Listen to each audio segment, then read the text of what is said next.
Vous n'avez pas posé celle à laquelle je m'attendais, je suis déçu. Alors, Donc, on verra ça plus tard. Donc, oui, attention, je l'aide. Je passe. Allez, je vous écoute. oui, monsieur le maire.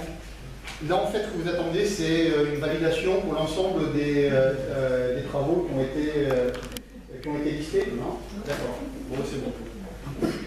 Donc, moi, ça me va. C'est fait, c'était voté dans le budget. Vous l'avez voté d'ailleurs. Merci, monsieur le maire. On y reviendra tout à l'heure, je sais que vous avez des états d'âme. On y soigne les états d'âme. Bien. Alors, maintenant, je vais passer la parole et je vous demande d'être synthétique, s'il vous plaît. D'abord à Brigitte Voiron, qui va nous parler quand même de la rentrée scolaire. Donc la rentrée scolaire s'est bien passée. Nous avons eu quelques discussions avec l'Éducation nationale pour l'ouverture et fermeture de classe. Donc vous voyez qu'en maternelle, malgré nos 5 enfants en moins, on a eu une création à Montebello et une fermeture à la Renarde.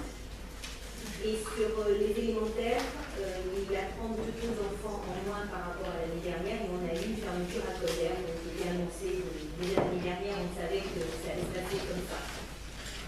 Les centres de loisirs sont en train d'exploser. Pour les vacances, la première semaine des vacances de la Toussaint, nous sommes obligés de scinder le centre de loisirs élémentaire en deux, c'est-à-dire qu'il y aura Écurbelier et le Prieuré qui fonctionneront. Et nous scindons aussi en deux le centre de loisirs La Renarde, il fonctionnera, il y en a un qui fonctionnera dans le parc. On a 180 de mémoire, 160 enfants en élémentaire et 140 en maternelle pour la première semaine des vacances de la Toussaint. Pour revenir à la rentrée scolaire, là aussi en périscolaire nous avons beaucoup de monde. Les activités proposées cette année par les animateurs se mettent en place tout doucement. Ils ont commencé la semaine dernière. Donc on va laisser un petit peu les choses se mettre en place et puis on fera un premier bilan avant les vacances. Si vous avez des questions. Bien. Il n'y a pas de questions particulières. Moi, je voudrais quand même dire, parce que j'ai eu longuement l'inspecteur académique qui est venu me voir, que ça s'est bien passé. Bon, il y a eu fermeture, l'ouverture. Et je constate d'ailleurs toutes ces dernières années que c'est à chaque fois le cas. Donc, au pont, ça ferme, on ouvre. Bon, il y a vraiment une séquence sur place et il n'y a pas de combat idéologique, entre guillemets. Ça se passe de manière la plus objective possible. Alors, deuxième personne qui souhaite nous raconter quelque chose, parce que c'est important, je veux parler de Frédéric de Préval, qui va nous parler de la brocante. Dire un mot. Le 26e du grenier de dans la France s'est déroulé le dimanche 20 septembre. Il a connu une forte affluence, notamment grâce au beau temps. C'est un grand succès par le nombre de visiteurs et aussi pour les commerçants et les exposants qui ont vraiment bien travaillé toute la journée. 3000 mètres de voirie ont été occupés par 615 exposants, donc 435 familles manceliennes. Cela prouve quand même que c'est vraiment un rendez-vous incontournable pour notre ville et qui est très attendu par les manceliens.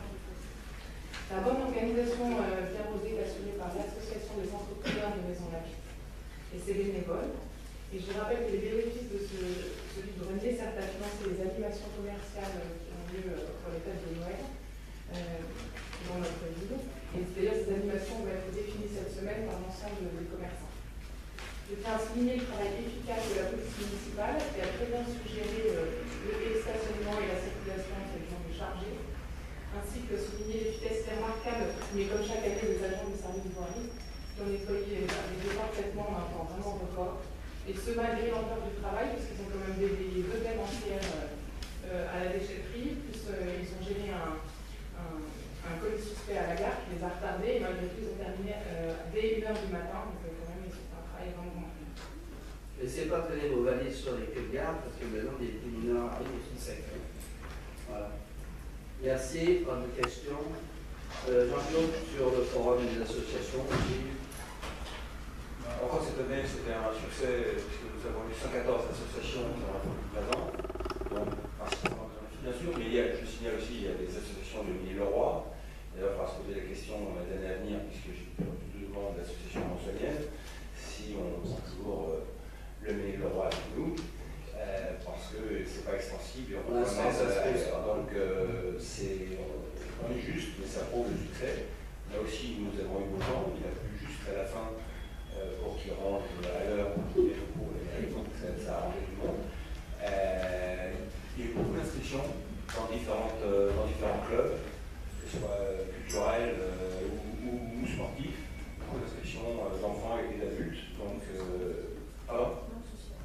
oui, non social aussi. Toutes les associations ont bien marché, parce que je vous rappelle que c'est des associations culturelles, sportives, même caritatives.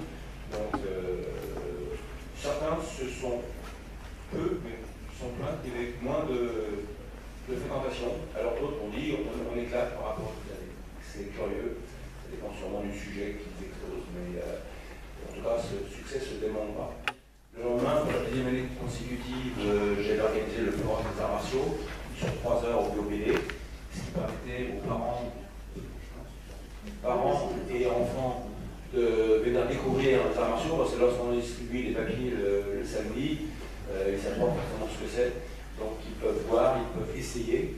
Donc c'est aussi beaucoup de succès et on a tous eu beaucoup d'inscriptions dès la semaine qui a suivi. Donc c'est aussi à continuer.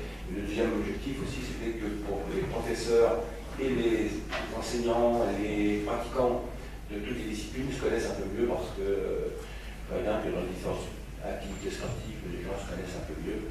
Donc j'ai commencé par les arts martiaux, mais ça va suivre avec les autres sports. Bon, juste un point précis sur Made in Leroy, pour l'instant, on va essayer de faire le maxi pour accueillir tout le monde. Parce qu'il y a vraiment interaction entre les deux villes là-dessus, et il ne faut pas. C'est une richesse, parce qu'il y a un certain nombre d'associations entre deux maisons olympiques qui a été aussi forum des associations.